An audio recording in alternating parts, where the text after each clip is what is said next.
A very warm welcome yet again to Uctv News. My name is Nora, sent to bring you the bulletin. On this Tuesday evening, the 15th of October 2024, we thank you for staying with us. Tonight, we're starting our newscast with the Ministry of Finance Planning and Economic Development that has released 15.99 trillion, equivalent to 22% of the total approved budget for the second quarter of the financial year 2024-2025.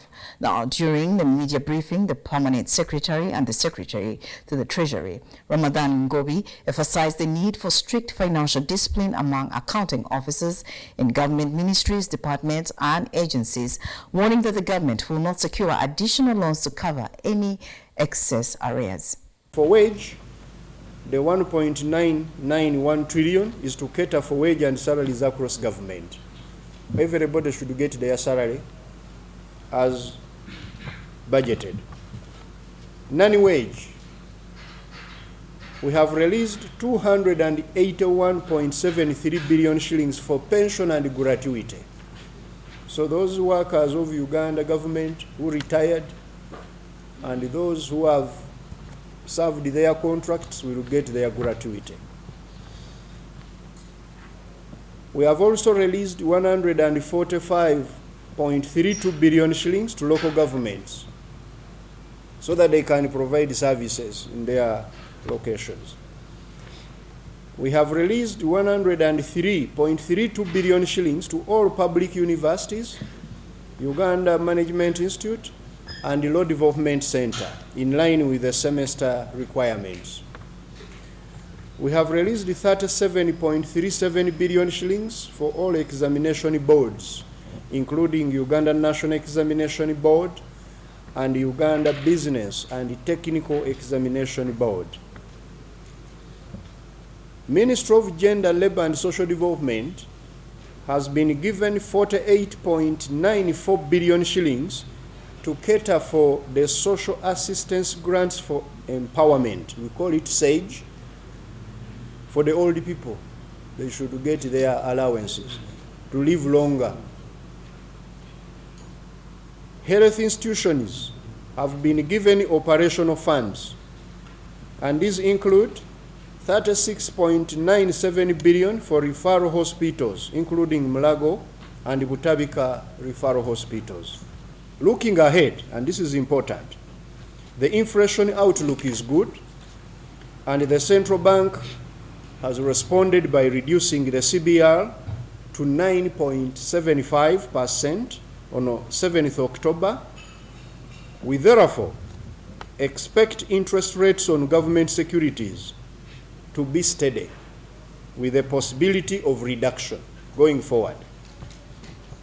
We shall not, ladies and gentlemen, borrow money to finance Uganda's budget at any cost.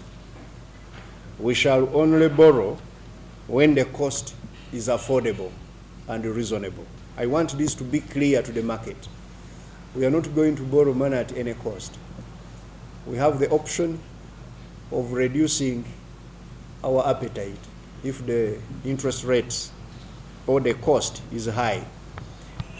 I also reiterate that the government debt position is sustainable and within internationally recognized benchmarks. And we are one of the most transparent countries on debt, especially in the developing world. That's why we are a benchmark for so many others.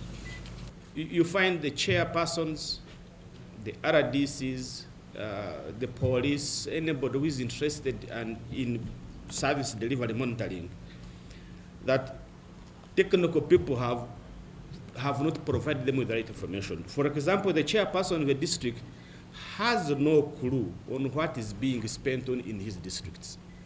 He can't access a bank statement, he doesn't know how it's going on, and he only receives a small report that is aggregated.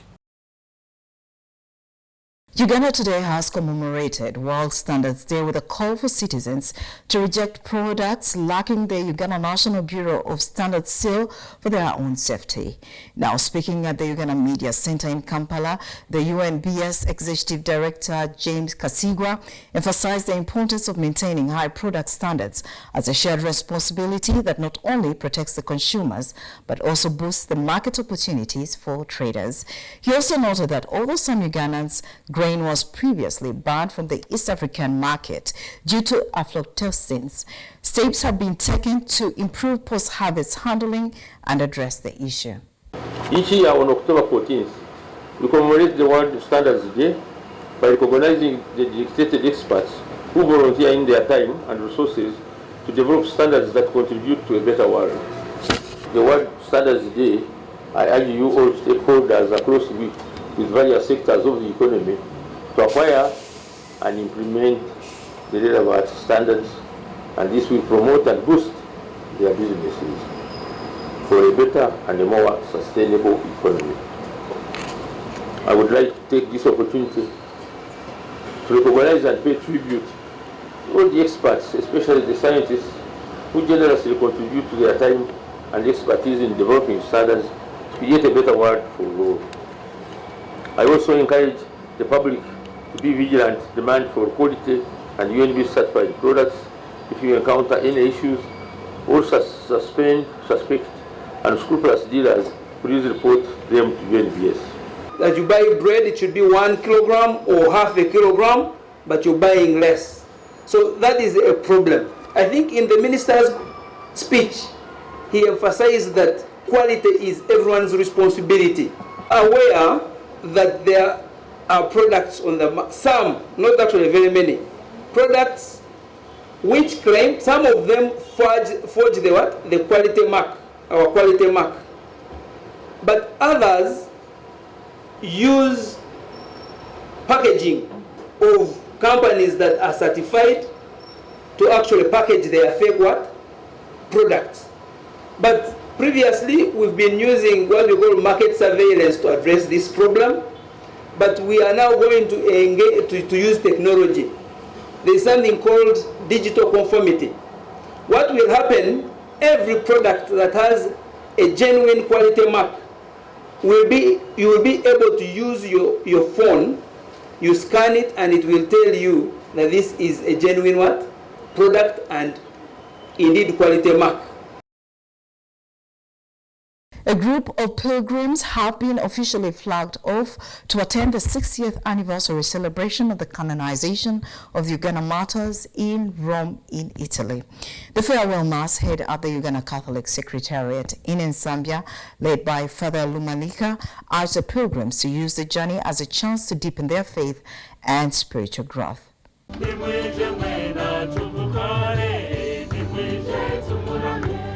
In remembrance of the 60th anniversary of the canonization of the Uganda martyrs, a group of pilgrims from Uganda have been officially flagged off to attend the celebration in Rome. The farewell mass was celebrated by Father Lumalika at the Uganda Catholic Secretariat offices in Nsambya. Father Lumalika, who serves as the financial administrator of the Uganda Catholic Secretariat, the executive arm of the Uganda Episcopal Conference, led the faithful in prayer as they prepared for the spiritual journey. He encouraged the pilgrims to use this sacred pilgrimage as an opportunity to enrich their spiritual lives and strengthen their faith. A pilgrim goes or sets out purposely for spiritual objectives. We are going to these holy places to enrich ourselves spiritually, to enhance our spirituality, and to strengthen our faith. A pilgrim is quite different from a tourist. We are privileged to be among those who are going to see these things and hear the stories of our faith. In his homily, Father Remalika reminded the pilgrims that the purpose of the pilgrimage is to grow spiritually and that they should return home renewed in faith. He urged them to maintain their enthusiasm and remain open to profound moments that will touch their hearts. We are going to experience firsthand those important aspects and important places which touch our faith. Dear friends, I ask you, each one of you, to prepare yourselves, not only physically, but also spiritually. When you come back, we want to see you a changed person. Among the pilgrims was Jovino from Lira Diocese, the chairperson of the Latin Lira. He expressed his immense joy at the opportunity to travel to Rome in celebration of the 60th anniversary of the canonization of the Uganda martyrs. He shared how the martyrs' courage continues to encourage and inspire him. As a leader in the church, I hope to become back strengthened, spiritually strengthened, and ready to part the knowledge. I've been reading a lot about the matters. I've been reading a lot about those countries in Rome, and today I'm going to see it. It is a confirmation that what we hear is not a story, it's the truth. Rosemary Namkasa from Namgongo Parish echoed these statements, emphasizing the deep significance of celebrating the Uganda martyrs. She says the pilgrimage is a chance to water the faith as they commemorate 60 years since the canonization. The martyrs are the seed of our faith, both for the Catholics and the Anglicans in Uganda. So it's very significant for us when we go to celebrate the 60 years of their canonization. It's like watering our faith, and I believe we shall come back different, not in height or in size, but in faith. Mary Kemgisa, the chairperson of the Women's Guild at Christ the King from Kabale Diocese, spoke of how the pilgrimage had increased her faith and hope. She gave thanks to God for granting them the opportunity to embark on this spiritual journey, saying that it was a sign of God's providence. I thank God for the life lived, and having been from Uganda, witnessing or following our matters. They give us hope and faith. Our faith increases because in most cases, when we have challenges, we pray through our matters.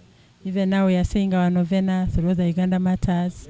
So really, we have to increase our faith as we journey, and thank God for having enabled us to go. We have organized this trip for the people to go to Rome and celebrate the canonization of the Uganda martyrs. We are very, very, very happy. Very, very happy for these people giving us the opportunity to take them to Rome. As the group embarks on this sacred journey to Rome, their hope is that they will return renewed in spirit, with a faith stronger than ever, ready to share the blessings they receive with others back home. Nora Osende for Uctv News.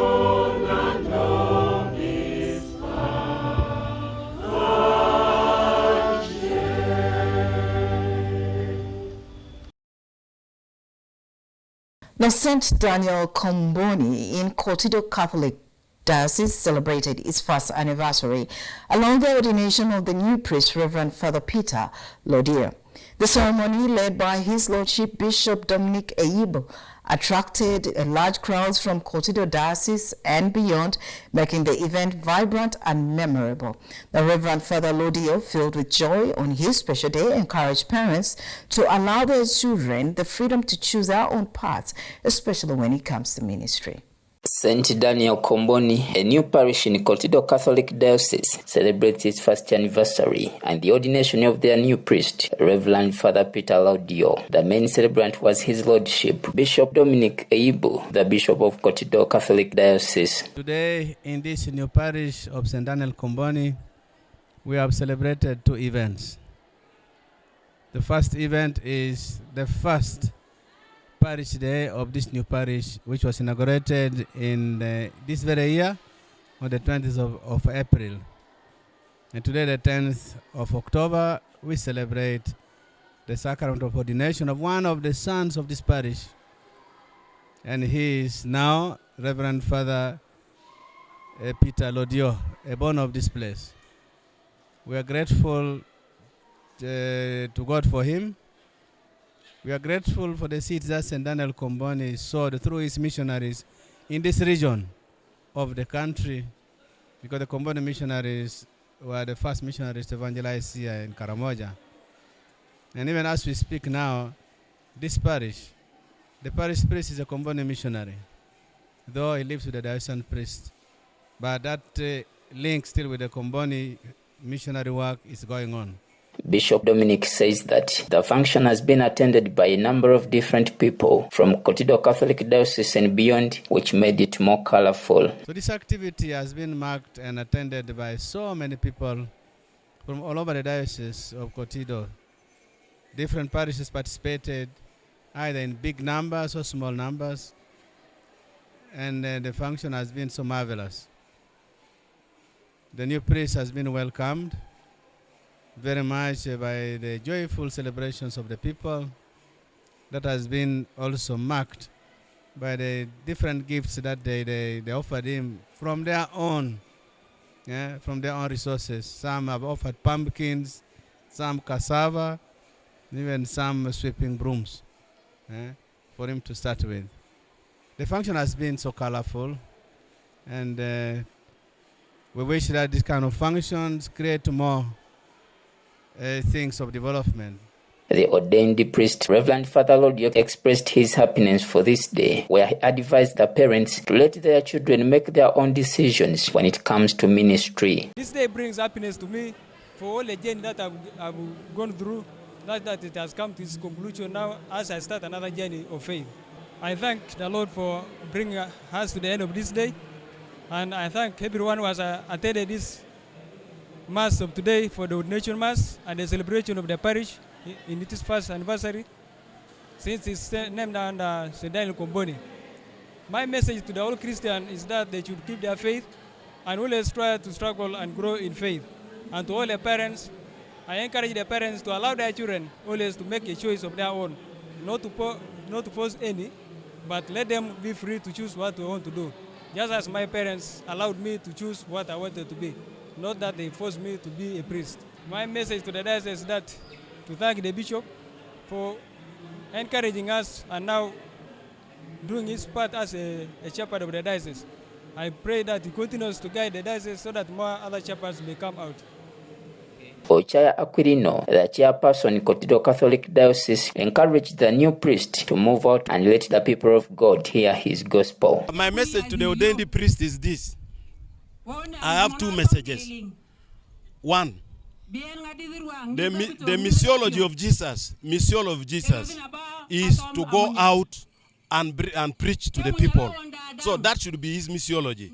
Getting out, taking the gospel to the people, to those who have not heard the gospel, so that they hear the gospel of God. Then the second one is the ecclesiology of Jesus. In Jesus' ecclesiology, he wants all other people who are outside the sheepfold to come in the sheepfold. So for me, the new priest should also ensure that those who are outside should come in. Those who are not baptized should come in, so that they will have one sheepfold and one leader, one shepherd, that is Jesus Christ. And then he should concentrate on the work that he has accepted to do. It has been a call, it is a vocation to him, so he should treat his vocation very, very seriously. He described their bishop as someone who is very active, that makes Kotido Catholic Diocese a special one. We have a bishop who is very, very able, a young bishop who is very, very keen. He himself said he doesn't want an idle diocese, a diocese that is idle. So every now and again, we have activities. For example, just before coming here, we had the celebration of the 20th Silver Jubilee of Father Joseph David Ochole just recently. We also had the opening of Kalapata Parish in between it. Then on the 20th again, we are going to be the people who are going to animate Mass in Paimol. So this one makes us a diocese that is very special because we are very active. There are a lot of activities to make the people get involved in church activities. M. Frank, UCTV News. Let's now take a quick break. When we return, UCTV News continues.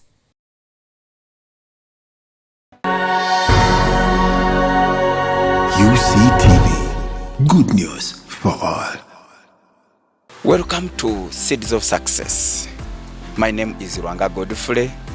Seeds of Success, we talk about business environment.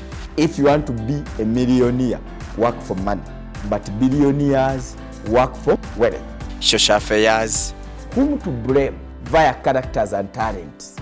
Is it tertiary institutions or humanity within the human beings? And other topical issues. Don't miss on UCTV. Good news for all. Well, thank you so much for staying with us on UCTV. Now, moving on, still in the same vein, the Bishop of Kotido Catholic Diocese, Right Reverend Dominic Ayibo, has called on the youth in Karamoja to view the church as a place of attraction where they can experience the love of God. Now, speaking in a region once marked by insecurity, Bishop Ayibo highlighted the positive transformation in Karamoja and urged the youth to continue valuing peace. Reverend Father Peter Lodio also encouraged the youth to return to God, who will guide them towards fulfilling their future. Bishop Dominic Ayibo encourages the youth of Kotido Catholic Diocese to find church as a place of attraction so they can taste the love of God. My message to the young people in this area, because they are still young and also elderly people who are not yet Christians, my message is that a parish being here, let it be a place of attraction for them so that they may also come to realize that God is the source of their lives and it's God that will provide for them everything. Their region being marked as a place of insecurity previously, Bishop Dominic says that there is a significant difference in the region and asks the youth to continue cherishing the peace. This region has been marked with a lot of insecurity, but now there are signs that with these big gatherings, a sign that there is peace, but it has not yet come yet 100%. There is still need for more to be done. There are still some pockets of violence that takes place in some places, some corners of the region, but all in all, there is hope that all will end. So I would invite the youth to embrace peace, to promote peace, and to search for means of bringing peace here. Because even a parish to continue existing, it needs peace. For the priest to work well, it needs peace. Everything needs peace. So I hope with what I even told them in my little speech, they will understand how important it is to cherish peace and to preserve peace. Reverend Father Peter, the new priest of St. Daniel Komboni, also encourages the youth to come to God, who will lead them into their bright futures. I encourage the youth to join the church, to attend the church services so that they may realize what God wants them to be in the future. According to Ochaya, the church in this region has organized a number of different programs that hope to promote unity and peace among the youth. As you can see, the majority of the people here are the youth. Now, how did we bring them close to the close to the church or in the church? First of all, every year we have a youth camp in January where we involve all the youth from all the parishes. They are gathered in one place. I am one of the facilitators, and we invite many other facilitators. We invite the police to come and talk about law. We invite the ELSO people to come and talk about health. We invite the priests to come and talk about vocations. We invite all people who can contribute to the formation of the youth. And in their own parishes, we have encouraged them to have at least every year a youth camp. Every year in every parish, there's a youth camp. So with that, we have brought all the youth together. And then also we have formed the youth associations. Every parish has got a youth association, which brings together all the youth of the parish, and then they participate in the activities of the church. That way, the out-of-school youths who are warriors have been given a special program that encourages them to stop fighting. The out-of-school youth who are warriors have a special program of peace building, and in this program of peace building, Father Raphael Lobere is directly involved. He goes to the out-of-school youth, organizes meetings with them to tell them to leave violence, to leave raiding, and come back to the church and build peace in Karamoja. So this is how we have been able to bring the youth together. M. Frank, UCTV News. Now, poverty, nepotism, and corruption continue to plague Uganda, deepening a crisis that stifles human rights and entrenches inequality. Dr. Livingstone Sewanyana, the founder of the Foundation of Human Rights Initiative, cautioned that these issues are not only violations of fundamental rights, but also critical roadblocks to the country's social and economic advancements. Poverty in Uganda affects millions, especially in rural areas, limiting access to essential services like healthcare, education, and decent standard of living. As poverty deepens, it leads to widespread disempowerment, economically, politically, and socially. The cycle of poverty deprives people of opportunities, locking them into a struggle of survival that limits their ability to assert their rights. Now, Dr. Livingstone Sewanyana says the poverty is a direct violation of human dignity and rights. It perpetuates inequality, leaving large segments of the population without access to resources necessary for decent standard of living. The lack of economic empowerment feeds into their issues like low political participation, as many Ugandans feel disenfranchised and unable to influence decisions that impact their lives. Believe it or not, poverty is a major threat to our prosperity. And as we all know, when you are poor, you are disempowered. And when you are poor, you can't meet your basic needs. And when you are poor, you cannot be an active citizen. It's very unlikely that you will be an active citizen. You can impact on the political developments of your country. So poverty is one of the biggest challenges that we face now. Nepotism is another critical problem in Uganda, where the practice of favoring relatives or close associates for employment or political position is widespread. According to Dr. Sewanyana, nepotism fosters a culture of exclusion and inequality, which negatively impacts human rights by perpetuating the unemployment crisis. In a country where jobs are scarce, the who knows who mentality is a backward step that undermines meritocracy and leads to lack of diversity in government institutions and businesses. Nepotism denies qualified individuals, particularly the youth, opportunities for advancement. This creates deep sense of injustice and hinders social mobility. Now, Dr. Sewanyana highlights how this practice contributes to widespread disillusionment, especially among the young Ugandans, many of whom are unable to find employment, not despite their qualification. It creates a lost generation that feels marginalized and without hope. Nepotism is a big threat. Sometimes we argue that the unemployment rate has gone up so much. But analysts show that indeed, if it were not for nepotism, the situation would not have been as bad. Nepotism is a real challenge. You got some offices and you find one tribe there. Despite the high educational levels, the high literacy levels, that is a big issue now. And it cannot be swept under the carpet.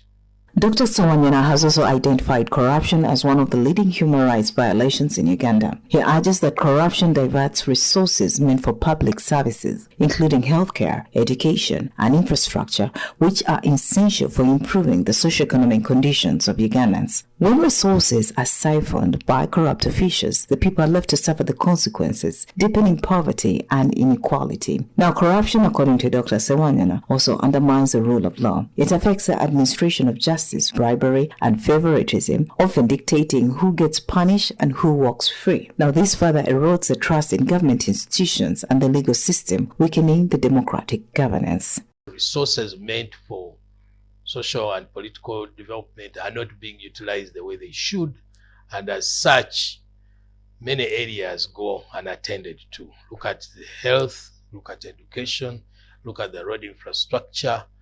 Generally, a lot leaves to be desired. So corruption is a real issue.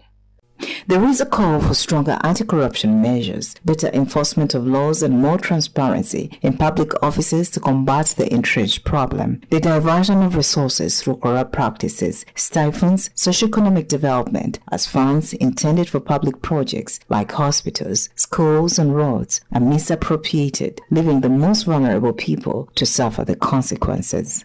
Nora Osende for UCTV News. The National Identification and Registration Authority, NIRA, has confirmed that parents can still register their children using expired national identification cards as the National Identification Number, or the NIN, remains valid. This clarification was made by NIRA's Executive Director, Rosemary Chisimbo, during a press briefing at the Uganda Media Center, following concerns from parents who feared that they could not participate on the ongoing child registration exercise due to expired IDs. Chisimbo also noted that a NIN from one parent is sufficient for a child registration, even if both parents' NINs are not available. The card expires, but the NIN does not expire. So, in cases where a card has expired, we enter the NIN of the parent and the registration is completed. In August 2022, Cabinet approved the mass enrollment and renewal exercise with a budget of Uganda shillings 666.85 billion shillings. The exercise will enroll at least 17.2 million Ugandans and renew 15.8 million cards which expire 2024 to 2025, beginning August 2024. On 14th October to 15th December, the first phase of data migration will begin. After go live, the second phase will kick in. On 20th October to 15th November, installation, configuration of the new NIRA data center hardware at the co-location site that meets the Tier 2 data center minimum certification will commence. Well, it's now time for Today in History.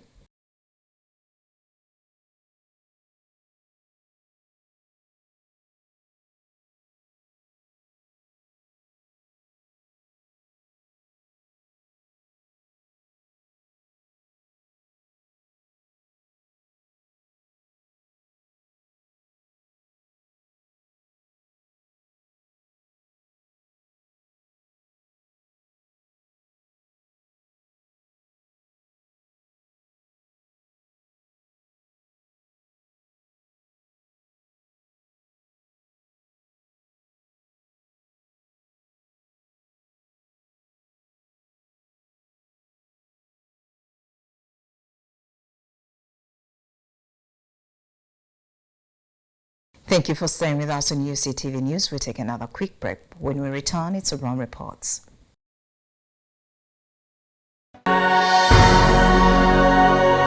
UCTV, good news for all. Welcome to Seeds of Success.